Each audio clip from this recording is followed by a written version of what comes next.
Daniel capítulo 7 ha sido considerado el corazón del libro de Daniel. La razón es simple. Aquí está la esencia de todo el libro.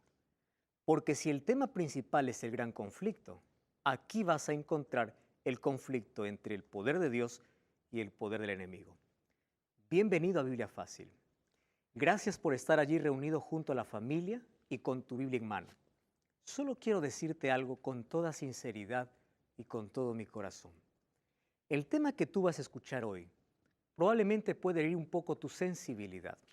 Sin embargo, quiero decirte que no tiene nada que ver contigo. Vamos a ver qué dice la Biblia y qué dice la historia. No voy a exponer mi creencia, no voy a exponer lo que yo pienso, voy a exponer lo que la Biblia dice. ¿Quieres orar conmigo? Vamos a orar. Querido Dios, estamos listos para abrir tu palabra y aceptar tu verdad. Que tu Santo Espíritu una vez más nos guíe al conocimiento de tu verdad. Y ayúdanos a aceptarla con gozo. No siempre nos gusta escuchar algunas cosas que van contra nuestros principios o contra nuestras creencias. Sin embargo, queremos que tu palabra nos dé luz. Ayúdanos en el nombre de Jesús. Amén. Daniel capítulo 7 nos dejó con una pregunta. ¿Ustedes se acuerdan? Vamos a Daniel capítulo 7. Vamos a leer el versículo 15. Miren lo que dice Daniel. Yo, Daniel, me turbé el espíritu hasta lo más hondo de mi ser. Las visiones de mi cabeza me asombraron. Entonces me acerqué a uno de los que estaban allí y le pregunté la verdad acerca de todo aquello. Me habló y me hizo conocer la interpretación. ¿Qué me dice? Estas 4 grandes bestias son 4 reyes. ¿Recuerdan el capítulo anterior? Vimos que las 4 bestias representaban a los 4 grandes imperios en la historia. Ahora dice, se levantarán en la tierra y después recibirán el reino de los santos del Altísimo y poseerán el reino hasta el siglo eternamente y para siempre. Lo mismo que mostró Nabucodonosor, después de los 4 reinos que viene la venida de Cristo. Yo tuve el deseo de saber acerca de la 4ª bestia. Era tan diferente, era tan espantosa. Y allí describe una vez más a la 4ª bestia. Vamos a regresar al versículo 8. Mientras yo contemplaba los cuernos, un cuerno pequeño salió entre ellos y fueron arrancados 3 cuernos. Este cuerno tenía ojo de hombre y una boca que hablaba gran insolencia. Nosotros ya comprendimos cuáles son las 4 bestias. La pregunta que quedó en el aire es, ¿quién es este cuerno pequeño? Ese es el tema que hoy vamos a hablar. Entonces, ya oramos. Ahora entonces vamos a hacer un breve repaso. Dios mostró la sucesión de los imperios, Babilonia, Medo-Persia, Grecia y Roma. Estos 4 imperios tuvieron un periodo de duración. Babilonia 66 años, Medo-Persia 208 años, Grecia 163 años y Roma es el imperio que más duró en la historia, con 644 años. Por eso es un imperio fuerte, poderoso, grande. Esto vimos en el capítulo anterior, que cuando los césares ocuparon el trono en Roma, o los reyes que ocuparon el trono en Roma, tuvieron un nombre. ¿Cómo se llamaban? Césares. ¿Recuerdan la pregunta que le hicieron a Jesús? Cuando Jesús pidió una moneda y dice, ¿o a quién le pertenece esta moneda? Y todos dijeron a César. ¿A qué estaba refiriéndose? Al emperador romano. Y Dios o Jesús le dice, den a César lo que es de César y den a Dios lo que es de Dios. Muy bien, solo que los césares, ellos querían ser adorados porque se consideraban dioses. El emperador Domiciano, para intentar silenciar la voz de Juan, porque Juan era un cristiano y el cristianismo hablaba en contra de la idolatría y decía que Dios es el único verdadero, para que ya no más predicase, lo lanzó dentro de un caldero de aceite hirviendo. Y así como Dios protegió a Daniel, Dios protegió la vida de su profeta, de Juan. Ahora, fíjense lo que aconteció. Nadie tenía que poner en duda su autoridad, está hablando de la autoridad del emperador. Reyes dejaban sus coronas a sus pies, poderosos ejércitos marcharon a sus órdenes, millones se inclinaban en obediencia a sus órdenes. El nombre de Nerón hizo temblar al mundo. Caer en su descontento era perder propiedad, libertad, vida. Su rostro se llegó a tener miedo como una peste. Ahora entienden por qué es una bestia terrible. ¿Qué cosa más? Daniel 7:7 dice que la cuarta bestia era diferente a todos los animales, tenía 10 cuernos. Nosotros sabemos que esos 10 cuernos son 10 tribus que minaron y dividieron el Imperio Romano hasta que finalmente ocasionaron su caída en el año 476.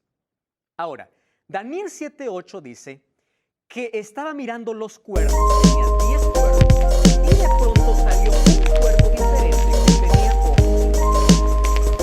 La palabra ojos en la Biblia significa inteligencia, significa sagacidad o significa ser astuto.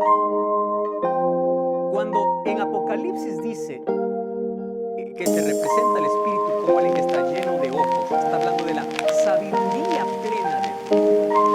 Pero este cuerno pequeño tiene ojos, es sagaz, es astuto. Lo curioso es que también entonces ahí viene la pregunta: ¿quién es ese cuerno pequeño?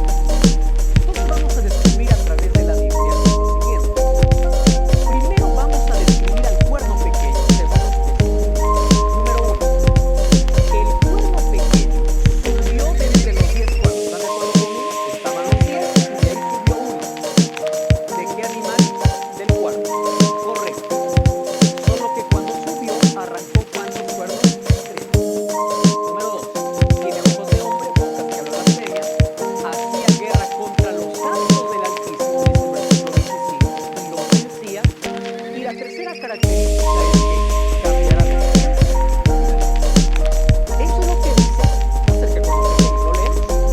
Ese 25. Mira lo que dice Daniel capítulo 7, versículo 7. Hablará palabras contra el Altísimo, a los santos del Altísimo quebrantará. Cuando estamos hablando de santos del Altísimo, no del pueblo de Dios. Y pensará en cambiar tiempos y la ley, y serán entregados a su mano, tiempo, hasta que se siente el juez. Correcto. Paremos ahí, entonces continuamos. Hay algunos que tienen la idea dispensacionalista. ¿Recuerdan ustedes de la escuela preterista que apareció en la época de la Reforma? Ellos dijeron: este cuerno pequeño se trata de un rey seleucida llamado Antíoco IV. Pero yo les voy a decir que eso no es verdad según la Biblia. ¿Por qué? Porque Antíoco existió en el reino griego y el cuerno pequeño, ¿de dónde sale? De la cuarta bestia. No sale de Grecia. ¿De dónde sale? De Roma. Entonces con eso derribamos la teoría de que existió otro o otro es el cuerno pequeño. Dice que tiene que salir ¿de dónde? De Roma. ¿Es claro o no? No hay manera de poder quitar esa evidencia. Ahora entonces, Daniel 7 tiene una relación estrecha con Apocalipsis 13. Si ustedes leen Apocalipsis 13 van a encontrar que estos dos poderes son iguales. Está hablando del mismo poder. Miren, Daniel 7 tiene ojos como de hombre. Apocalipsis dice que tiene número de hombre, que es el 666. Daniel dice que tiene boca que habla insolencia. Apocalipsis dice que tiene una boca que habla blasfemia. Daniel dice que se entregó para ser quemado. Apocalipsis dice que tuvo un golpe de muerte. Daniel dice que hacía guerra a los santos. Apocalipsis dice que pelea contra los santos. Habla palabras contra el Altísimo. Apocalipsis dice que blasfemia contra Dios. Cambia los tiempos y la ley. Apocalipsis dice que difama el santuario. Daniel 7 dice que persigue por 3 tiempos y medio. Apocalipsis dice que persigue por 42 meses. Ahora nosotros vamos a encontrar de qué, o vamos a investigar de quién está hablando.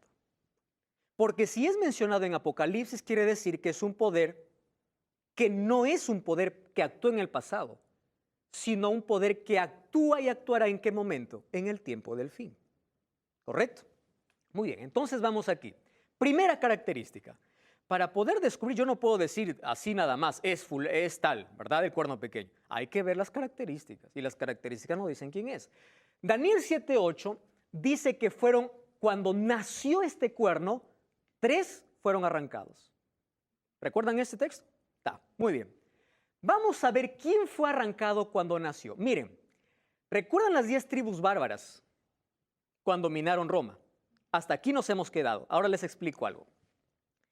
Odoacro era rey de los érulos. Odoacro fue quien venció a Rómulo Augusto, el último emperador de Roma. Cuando conquistó y le quitó el sillón, no duró mucho tiempo porque la disputa por el reino ahora estaba entre las 10 tribus bárbaras. Teodorico, que era el rey de los ostrogodos, logra vencer a Odoacro, pero también dura un periodo pequeño, hasta que aparece el rey de los francos llamado Clodoveo. Apréndanse ese nombre. Clodoveo se convirtió al catolicismo gracias a su mujer llamada Cleotilde. Y es Clodoveo quien inicia una guerra. ¿Contra quiénes? Contra aquellos que se oponían a aquel que ocupó el trono de César. ¿Quién ocupó cuando desapareció el emperador? ¿Quién entró allí en Roma a gobernar o a ser cabeza de todas las iglesias? El Papa. Entonces, aquí comienzan las llamadas cruzadas. ¿Correcto? Todo aquel que se opone, ahí empiezan las guerras, los conflictos. ¿Qué cosa sucede? Clodoveo incluso es considerado dentro de la Iglesia Católica como el nuevo Constantino. Así se le conoce. Constantino fue un emperador romano que se hizo cristiano. Eso vamos a ver un poco después. Ahora, fíjense qué cosa es lo que sucede. Aquí dije no voy a exponer mis ideas, voy a leer lo que dicen libros de historia y lo que dice la Biblia. Los érulos, vándalos, ostrogodos, los cuales eran defensores del arrianismo, fueron combatidos y así fue confirmado el obispo de Roma como cabeza de todas las santas iglesias y cabeza de todos los santos sacerdotes de Dios. ¿Qué sucedía con estas 3 tribus, érulos, vándalos y ostrogodos? Ellos no se sometían bajo el poder del Papa. ¿Por qué? Porque ellos no creían, ellos tenían otras creencias, se llamaban arrianos porque ellos tenían a un hombre, a un sacerdote llamado Arrio. Estas eran tribus religiosas que no querían someterse, hasta que con la ayuda de Clodoveo, después vamos a ver que Justiniano también entra en la escena, empiezan a perseguir a esos que se oponían. Y no es casualidad que sean 3. Justiniano, el gobernador del Imperio Romano del Oriente, proclamó al Papa gobernador de todos los santos sacerdotes de Dios, cabeza de las iglesias, en el año 533 después de Cristo. Con plena autoridad, ojo con esta palabra, de perseguir a los herejes. Las fuerzas católicas aplastaron a los vándalos del norte de África en la batalla de Tricamaro en 534, persiguieron a los ostrogodos y los echaron de Roma ¿en qué año? En el año 538. Finalmente, la iglesia romana tomó el lugar del imperio y el Papa fue el sucesor de César. ¿Hay alguna novedad hasta aquí? No, eso lo hemos visto por historia. Solo que la historia confirma algo que ya decía la Biblia. Segunda característica. Tiene una boca que habla grandes cosas. Otros textos dicen grandes blasfemias. Yo tengo aquí una Biblia rojita que ustedes conocen. Se llama Biblia latinoamericana. Yo voy a usar algunos textos de esta Biblia para que pueda ser nuestra comprensión mucho mejor. ¿Correcto? Entonces, miren lo que dice ahora. Hablaba grandes blasfemias o hablaba grandes cosas, dice Daniel y Apocalipsis. Entonces, la primera característica de este cuerno pequeño es que cuando nace, tiene que derribar a 3 reyes. Entonces, ya vimos que se cumplió. La segunda característica es que habla grandes cosas. Muy bien, ¿qué cosa dice que habla? Blasfemias. Correcto. La pregunta es, ¿qué es una blasfemia? No vamos a inventar, vamos a decir que la Biblia, a ver lo que la Biblia nos dice. Mira lo que dice Marcos 2, 5 al 7. Al ver Jesús, dijo al paralítico, tus pecados te son perdonados, mas algunos pensaban en sus corazones, algunos escribas pensaban en sus corazones diciendo, ¿por qué habla este así? Blasfemia.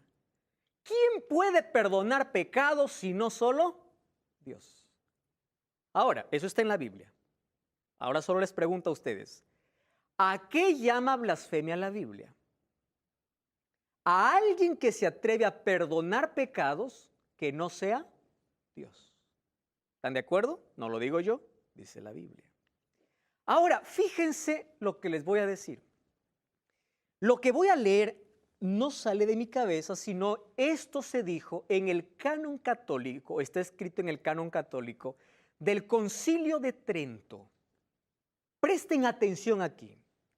En la confesión al sacerdote, miren lo que dice, tiene el poder. ¿Qué cosa tiene el sacerdote? Poder de perdonar todos los crímenes cometidos después del bautismo.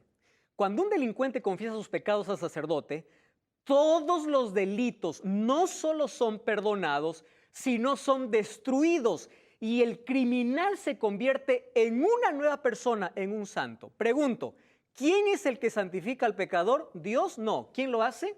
Un sacerdote. ¿Qué cosa dice la Biblia? Correcto. ¿Cómo se llama eso? Blasfemia. Esto no es lo que yo pienso, eso está en el canon católico. Número 2. Yo traje aquí un librito que se llama Catecismo. ¿Tienes este libro en casa? Búscalo. Vamos a leer juntos, ¿qué te parece? Yo voy a leer lo que dice el Catecismo en la página 401. Voy aquí. ¿Estás con el Catecismo? Presta atención. La declaración de pecados al sacerdote constituye una parte esencial del sacramento de penitencia.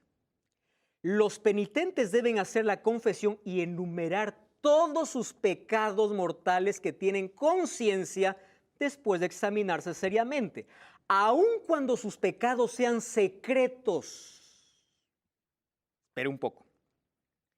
Cuando los cristianos se esfuerzan por confesar todos sus pecados que les viene a la memoria, no deben dudar que tienen que presentarlo o tienen que presentar su perdón de misericordia divina. Que de otra forma, si intentan ocultar conscientemente algunos pecados, no están colocando delante de la divina voluntad algo que pueda perdonar por intermedio del sacerdote. Eso dice el Catecismo. ¿Qué dice? Que tú tienes que confesar todos tus pecados, aún ocultos, porque quien te va a perdonar es el sacerdote. Ahora fíjate, ¿qué dice la Biblia? Voy a usar esta Biblia, ¿correcto?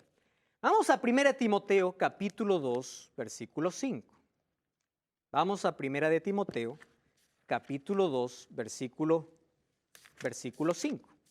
Mira lo que dice la palabra de Dios. Nunca, o 1 Timoteo, perdón, estoy aquí en otro texto. 1 Timoteo capítulo 2, versículo 5. Aquí lo encontré, 2:5. Dice así. Dios es el único mediador entre Dios y los hombres. Su nombre es Jesús. ¿Quién es el único mediador? Jesús. Correcto. Si tú vas a 1 Juan 1:9, ¿qué dice 1 Juan 1:9? Hijitos míos, estas cosas escribo para que no pequéis. Y si alguien hubiese pecado, no dice anda al sacerdote, dice, abogado tenemos ¿en quién? En Cristo. Bueno, vamos a seguir porque este tema es muy amplio.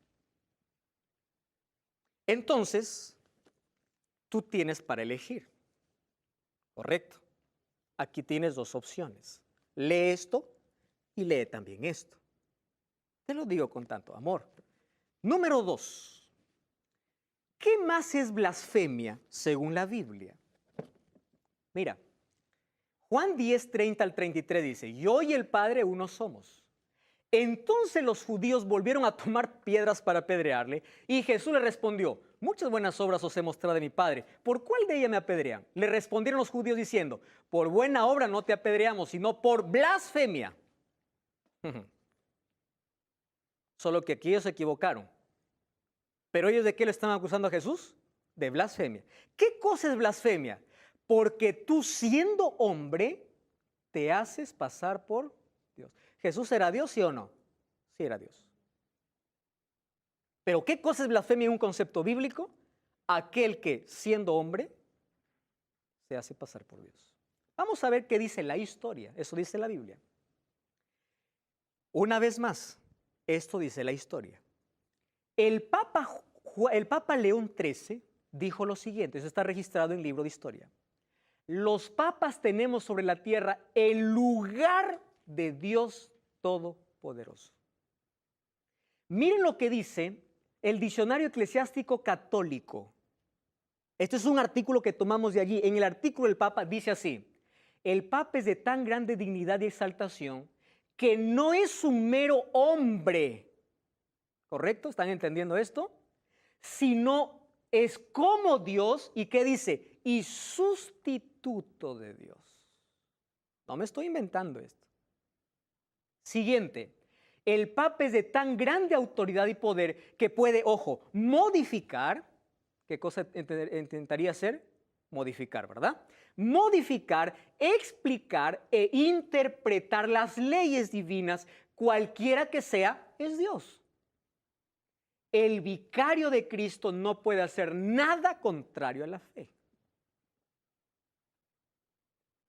Esta explicación está clarísima. Bonifacio VIII dijo así, Bonifacio fue un papa, dijo así, declaramos, definimos y proclamamos que cada ser humano debe someterse al pontífice romano para que sea salvo. ¿Quién está diciendo esto? La historia. Yo solo le estoy mostrando lo que dice la Biblia y lo que dice la historia. Siguiente. Hay un escritor brasilero, es escritor político, interesante, llamado Rui Barbosa, muy famoso aquí. Él se contactó con una obra de un alemán. Ese alemán era un sacerdote católico, el cual firmaba con el nombre de Janus. Le voy a recordar que Rui Barbosa le llamó la atención la obra de Janus y le pidió autorización a Janus para poder traducir su obra al portugués. Y la obra que Janus escribió se llamó El Papa y el Concilio. Rui Barbosa escribió 2 volúmenes. Ahora, permítanme leer para ustedes algo que a mí me llamó profundamente la atención.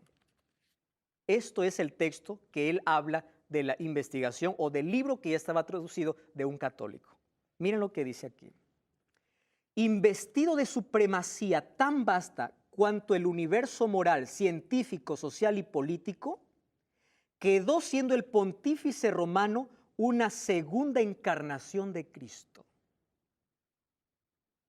Cuando se dice que es infalible la divinización del Papa, no hay metáfora, dice.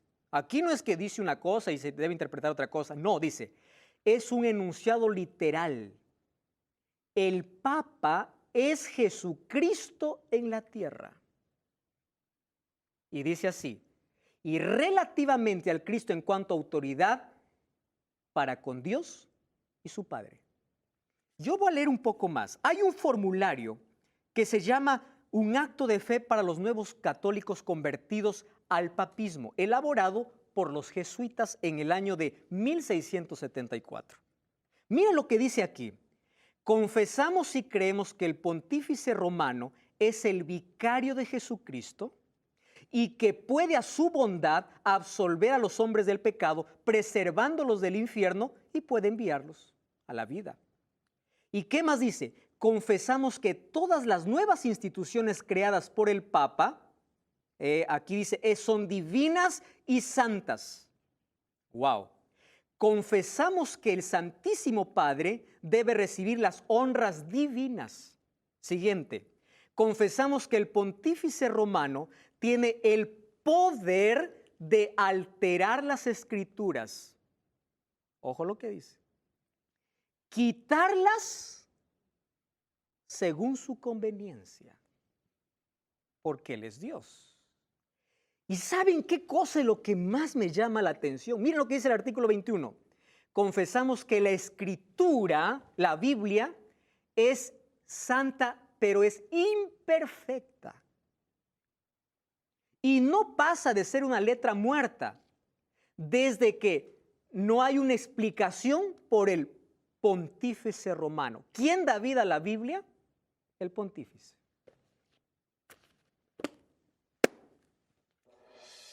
Entonces, yo les pregunto, ¿esto es una blasfemia? Sí. Cámbiese. Quédate tranquilo. Esto no tiene nada que ver con eso.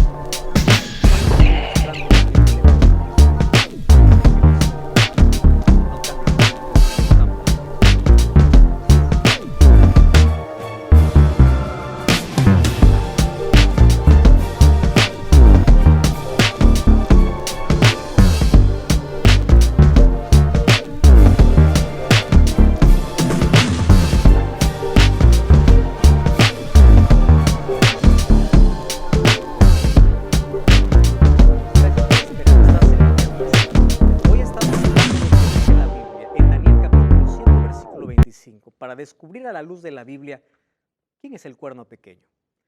Te estoy mostrando evidencias bíblicas y evidencias históricas. Finalmente cada uno decide creer o no creer. Una vez más, bienvenido y un grande abrazo para ti. Estamos hablando acerca de algunas evidencias y decía que este cuerno pequeño hablaba blasfemias. Según la Biblia, blasfemias es aquel que dice que puede perdonar pecados siendo un ser humano, cuando solo Dios lo puede hacer. Y aquel que dice ser Dios cuando no lo es, también, ¿cómo se llama? Se llama blasfemia. Pero hay una tercera característica. ¿Cuál es la tercera característica? Esta es la más evidente e irrefutable. ¿Qué dice Daniel 7:25? Dice que no solamente hablará blasfemias, sino que también perseguirá a los santos. ¿Y qué cosa más hará? Tratará de cambiar los tiempos y la ley. Muy bien, vamos a analizar entonces esta tercera característica. Yo quiero advertirles algo primero. Ustedes saben que Daniel 7:25 habla de que este poder va a perseguir por tiempo, tiempos y la mitad de un tiempo. Apocalipsis 13:5 dice que va a perseguir por, ¿saben por cuánto tiempo? Por 42 meses. Y Apocalipsis 12:6 dice que la persecución será por 1260 días. Y uno puede decir, aquí no cuadra, total. Aquí tiempo, mitad de un tiempo, 42 meses, 1260 días. Total, ¿cuál es el tiempo? Ahora vamos a ver que todo cuadra perfectamente. Miren acá. Un tiempo en la Biblia, ¿a cuánto equivale? Un año. ¿Cuántos tiempos estuvo Nabucodonosor como bestia? 7 tiempos, 7 años, ¿verdad? Muy bien, cuando habla de un tiempo, ¿a cuánto equivale? Un año. Tiempos, 2 años. La mitad de un tiempo, medio año. ¿Correcto? Genial. Si sumamos tiempo, tiempos y mitad de un tiempo, ¿cuánto es? 3 tiempos y medio. ¿Que equivale a cuánto en la profecía? Ahora vamos a llegar al punto donde en la profecía un día equivale a un año, según Ezequiel 4:6 y según Números 14:34. Un día equivale a un año. Entonces, tiempo, tiempos y la mitad de un tiempo, que es igual a 3 años y medio. Y esto es igual a 42 meses. ¿Cómo? Mírenme, un año, ¿cuántos meses trae? 12. 2 años, 24. Medio año, 6. Sumen entonces, 24 más 12 más 6, 42. Entonces, 3 tiempos, 3 años y medio o 42 meses es el mismo periodo profético. ¿Correcto? Ahora, fíjense acá. Si un día equivale a un año, entonces, ¿cuántos días trae el calendario judío? porque estamos hablando no de nuestro calendario, sino del calendario judío, 30 días. Ahora vamos a multiplicar. ¿Cuánto es 42 por 30? 1260.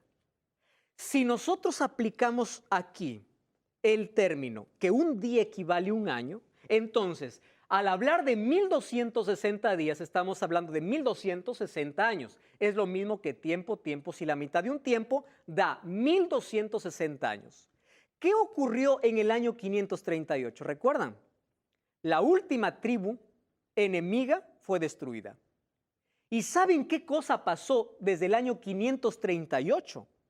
El Papa hizo lo que quiso. Ahora, una vez más, esto dice la historia. Durante 1260 años, ¿hasta cuándo? Hasta que Napoleón Bonaparte envió a su general Berthier y prisionaron al Papa mientras estaba celebrando su aniversario en una capilla. Y lo pusieron preso. Aquí se termina el periodo de persecución para los cristianos. En el año de 1798, cuando el Papa es prisionero. Ahora, esto vamos a dejar que la historia nos explique, porque la historia es una aliada de la Biblia, de la profecía. Entonces, vamos a dejar que la historia nos explique. Nadie puede negar que hubieron 12 siglos de tinieblas y persecuciones. Miren lo que sucedió. Cruzadas. ¿Recuerdan ustedes de el Santo Oficio de la Santa Inquisición? Todos hemos estudiado eso por historia. Están colmados de pasajes oscuros, cárceles, registros teñidos de sangre, torturas extremas. ¿Quién hizo todo esto? Fue el Papa. Él fue quien persiguió. Ahora fíjense acá, este texto. La historia de la Iglesia Católica es la de persecución. Donde quiera que la Iglesia haya llegado a ser suficientemente fuerte, ha empleado su poder para suprimir a los que se atreven a disentir de ella. Persecuciones terribles fueron llevadas a cabo contra los albigenses, los valdenses, los hugonotes. ¿Recuerdan ustedes que recientemente el Papa pidió perdón a los valdenses? Esperen un momento acá. Y dice así: uno de los hechos de más infamia fue la matanza de San Bartolomé. 30,000 protestantes franceses murieron. En España, solo el Oriente calcula que como víctimas de la Inquisición fueron 31,912 quemados vivos. Y 291,450, así llamados penitentes, fueron obligados a someterse. 1,000,000 perecieron en la masacre de los albigenses. ¿Qué más nos dice la historia? Aquí está John Brough cuando está siendo despellejado antes de ser atado a una estaca. Aquí encontramos una mujer embarazada. Allí que es levantada, dice, en dirección hacia arriba y hacia afuera, mientras las articulaciones de su hombro se separan, se levantan los brazos directamente a la cima y finalmente todo el peso de su cuerpo descansa en las muñecas, mientras que el inquisidor, en nombre de Jesucristo y de la Santa Iglesia, le dirige en varias ocasiones la pregunta: ¿vas a renunciar? ¿Vas a renunciar? ¿Cómo se llama esto? ¿Acaso no se llama imposición? Si no me obedeces, yo te mato. ¿Qué sucedió en esos 1260 años? La palabra de Dios fue escondida. Es más, fue prohibida leer la Biblia. Ahora, miren, cuando la palabra de Dios es escondida, ahí aparece la mentira. Porque el pueblo no abre la Biblia. En el año 617 aparecieron las invocaciones a los santos. Fue establecida por primera vez en las liturgias públicas bajo el Papa Bonifacio V. ¿Lo dice la Biblia? No, Bonifacio. Fiesta de la exaltación de la cruz fue instituida por el emperador Heraclio y después establecida en el occidente por Honorio I, quien fue el obispo de Roma. Canonización de los santos. Todo el que muere, vamos a hacerlo santo. Fue creada en el 884 y decretado en 1160. Se celebra la veneración de imágenes. Cada persona fue canonizada, se hizo una imagen de talla para adorar. El santo se convirtió en intercesor. Pidamos a San Pedro, a San Juan, a San Pablo, ¿verdad? Se convirtió en un intercesor, es decir, en un mediador. Ya no es Jesús, es un sacerdote o un santo. ¿Cuál es la idea del diablo? Quitar a Jesús como nuestro Salvador. Esa es la única idea. En 1215, la confesión auricular de los pecados dijo así: confiesen sus pecados a un hombre en lugar de confesar a Dios. Pastor, ¿acaso la Biblia no dice confesados los unos a los otros? Voy a hacer un ejemplo contigo, Nicolás. Yo te ofendo, entonces yo te pido perdón. Tú me vas a perdonar porque eres de buen corazón y eres cristiano. Pero si yo miento o hice un pecado secreto, ¿yo debo confesarte a ti o a Dios? A Dios. Pero si yo te ofendo a ti, yo sí debo pedirte perdón a ti. ¿Entiendes que el perdón va en dos direcciones? Las ofensas al prójimo se arreglan confesando los unos a los otros. Pero mi ofensa a Dios no es que yo voy a confesar a un hombre. Ahora, eso en 1215 se instituyó. En 1515, ¿saben hasta dónde llegaron? Hasta la venta de indulgencias. Era la venta de perdón. Se vendió la salvación. Y en 1229 se prohibió la lectura de la Biblia. ¿Cuándo terminó eso? En febrero de 1798. Cuando Berthier toma prisionero al Papa Pío VI. Ahora, ¿qué cosa dice? Está contra el pueblo de Dios porque los persigue, pero ¿qué más dice? No solo contra el pueblo de Dios, sino contra la ley de Dios. Cuarta característica, cambiará los tiempos y la ley. Aquí está la razón de por qué tanto odio a la ley de Dios. No es un asunto de gracia y fe, porque la salvación siempre será por fe y gracia. El asunto es que alguien intentó cambiar la ley de Dios. Fíjense aquí. Miren, yo voy a abrir una vez más el catecismo. ¿Está bien? Catecismo, página 539. ¿Pueden ver todos ustedes aquí? ¿Lo ven, verdad? Dice así, Éxodo 20, 2 al 17. Aquí están los 10 mandamientos. Aquí dice cómo se repite en Deuteronomio capítulo 5, versículo 6. Si ustedes son minuciosos, el segundo mandamiento sigue diciendo lo mismo, solo que ellos pusieron solo puntos suspensivos. ¿Correcto? Ahora, mire lo que dice la última parte, fórmula del catecismo. El primer mandamiento, eliminado. Segundo mandamiento, reemplazado.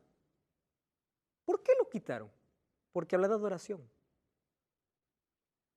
El cuarto mandamiento, cambiado. Yo estoy mostrando una evidencia.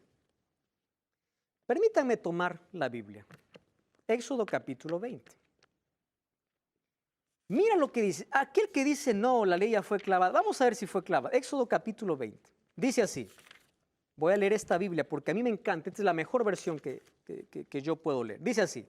No tendrás otros dioses fuera de mí. Primer mandamiento. Yo les pregunto, cuando uno vive bajo la gracia, ¿quiere decir que uno es idólatra? No. Número 2, dice, mira lo que dice esta Biblia.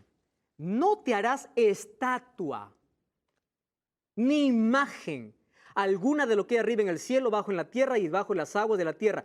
No te postres a estos dioses, ni les sirvas, porque yo, Yahvé, tu Dios, soy Dios celoso y te pido cuentas a tus hijos, nietos, bisnietos, por la maldad de sus padres. ¿Saben que me gusta esta versión porque es más clara? Versículo 7, no tomarás el nombre de Yahvé tu Dios en vano, porque no dejarás sin castigo que le tomaré su nombre en vano. Versículo 8, ¿saben qué cosa dice esta Biblia?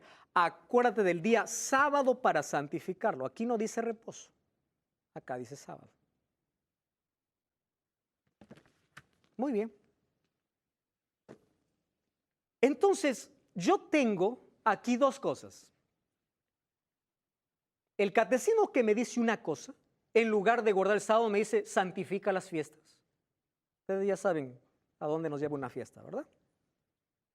Y en lugar de decir, no tengas otro Dios, colocan el primero, amarás a Dios sobre todas las cosas. Ah, no, es que Jesús cuando vino lo cambió. Espera un momento. Jesús dijo que la ley se dividía en dos. ¿Están de acuerdo conmigo? Amar a Dios y amar al prójimo. Ahora, lean Éxodo 20 y van a encontrar lo siguiente. Los 4 primeros demuestran nuestro amor a Dios y los 6 últimos, nuestro amor al prójimo. Esto está más claro, esto es simple. Ahora, miren cómo se cambió. No tendrás otros dioses, amar a Dios sobre todas las cosas.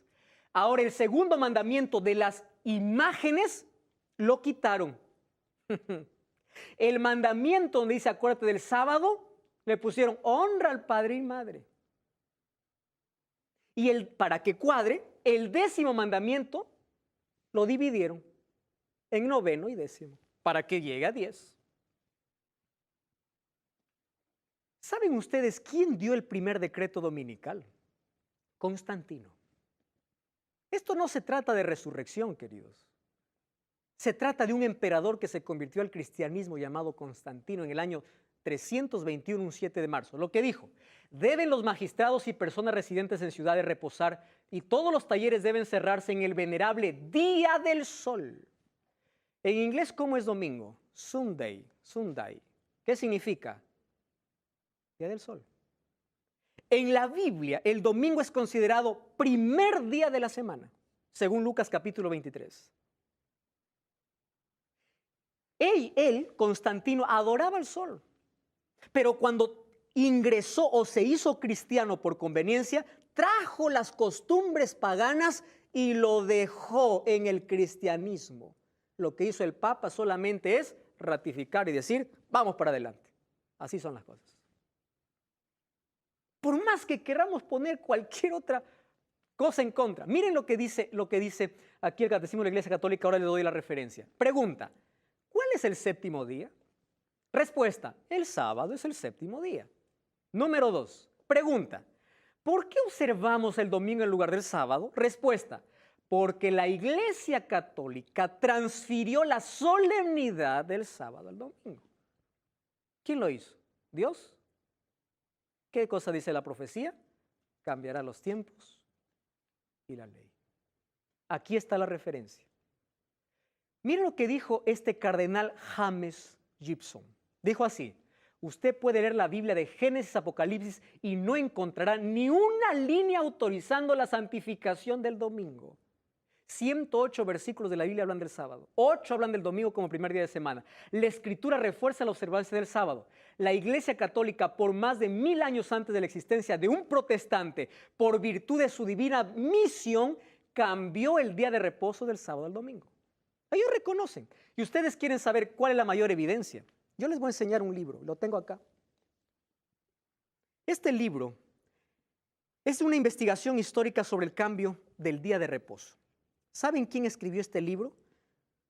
Samuel Bacchiocchi. Pero ¿saben qué cosa me sorprende de este libro? Este libro, él lo escribió como base teniendo una tesis doctoral. ¿Sabes dónde hizo esta tesis? En la Pontificia Universidad Gregoriana en Roma.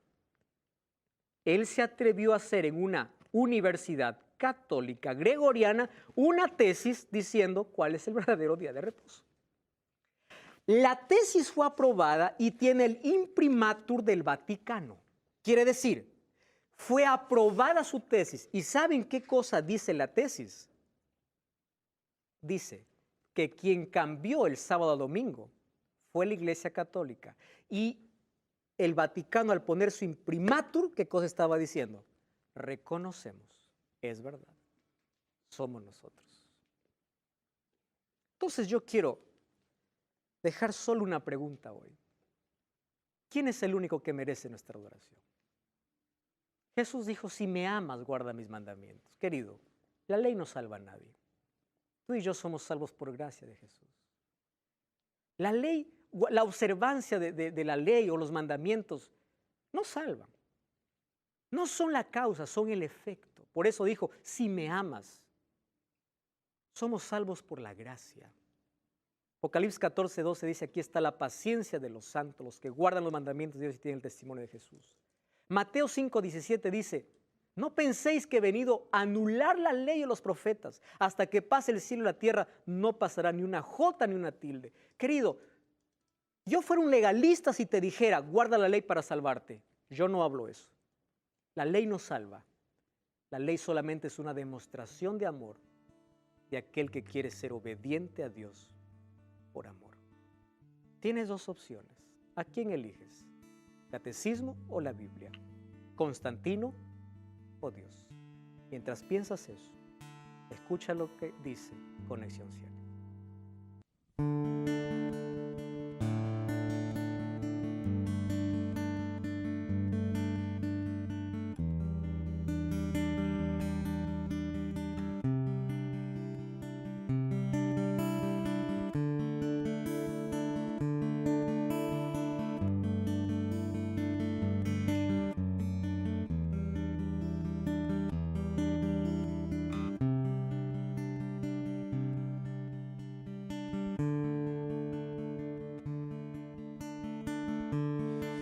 Levanto en la mañana, un nuevo día me regalas.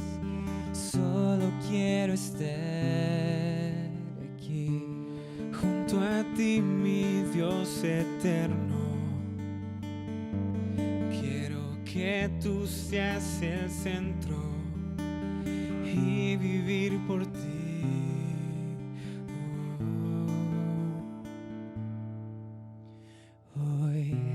Solo quiero reflejar tu luz al caminar. Resplandece para mí. Yo quiero estar en ti.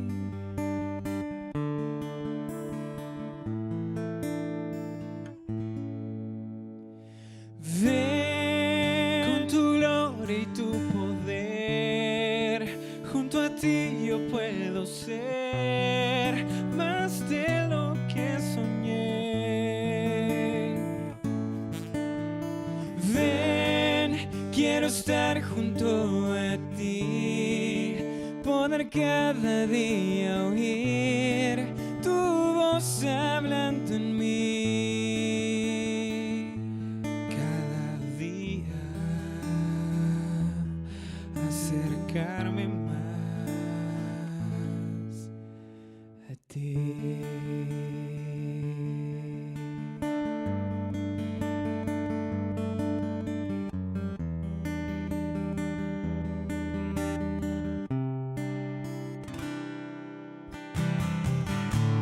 Yo sí creo en los milagros.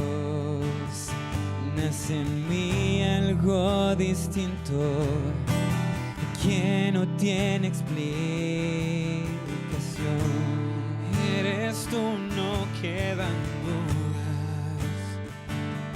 Quien plantó esa semilla en mi corazón.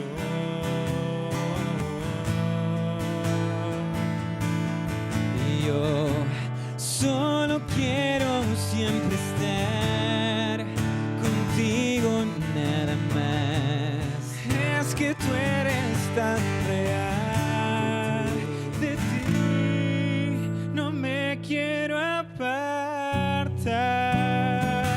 Oh, jamás. Ven con tu gloria y tu poder. Junto a ti yo puedo ser más de lo que soñé.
es el monumento de la creación. Y cuando Jesús murió, descansó el sábado para ser el monumento de la redención. Dios no cambia, querido. Dios es el mismo ayer, hoy y para siempre. ¿Ya te diste cuenta que de la ley de Dios hay 2 mandamientos que sacaron? Y los 2 mandamientos tienen que ver con adoración. Porque el diablo quiere robarse tu adoración. No es cuestión de día, es cuestión de a quién adoras. ¿A quién sirves? ¿A quién amas? Jesús solo te pide que lo ames como Él te amó. Y si de verdad lo amas, demuéstralo obedeciendo. Romanos 3:31 dice que la fe no invalida la ley, sino confirma. Juan 14:15 dice, si tú me amas, guarda mis mandamientos. Eres salvo por la gracia de Jesús, pero la obediencia es el resultado de que esa gracia transformó tu vida. ¿Quieres ponerte de parte de Dios? ¿Quieres ponerte de parte de la Biblia? Quiero orar por ti. Ponte de pie. ¿Quieres ponerte de pie? Levántate. Yo voy a orar por ti. Y si ustedes también quieren ponerse de parte de la verdad, pónganse de pie. Yo quiero orar. Querido Dios, tu palabra al ser abierta siempre tiene un mensaje para nuestro corazón. Qué lindo es tomar decisiones acertadas. Hoy tomamos la mayor decisión, ponernos de parte de tu palabra, no de una iglesia, no de un líder, no de un pastor, de tu palabra. Queremos ser fieles.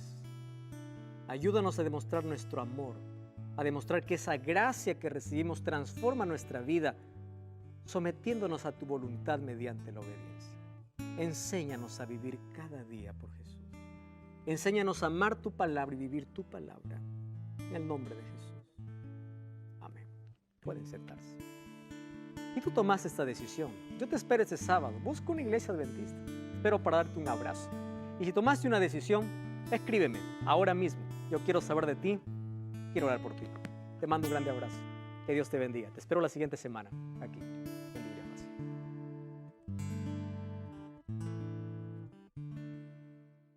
Este capítulo me dejó con varias interrogantes, pero en el sentido de que del poder que tuvo la Iglesia Católica y que sigue teniendo sobre la creencia en Dios, porque si ellos cambian u omiten ciertas verdades que tiene la Biblia, para mí eso es muy grave ante los ojos de Dios.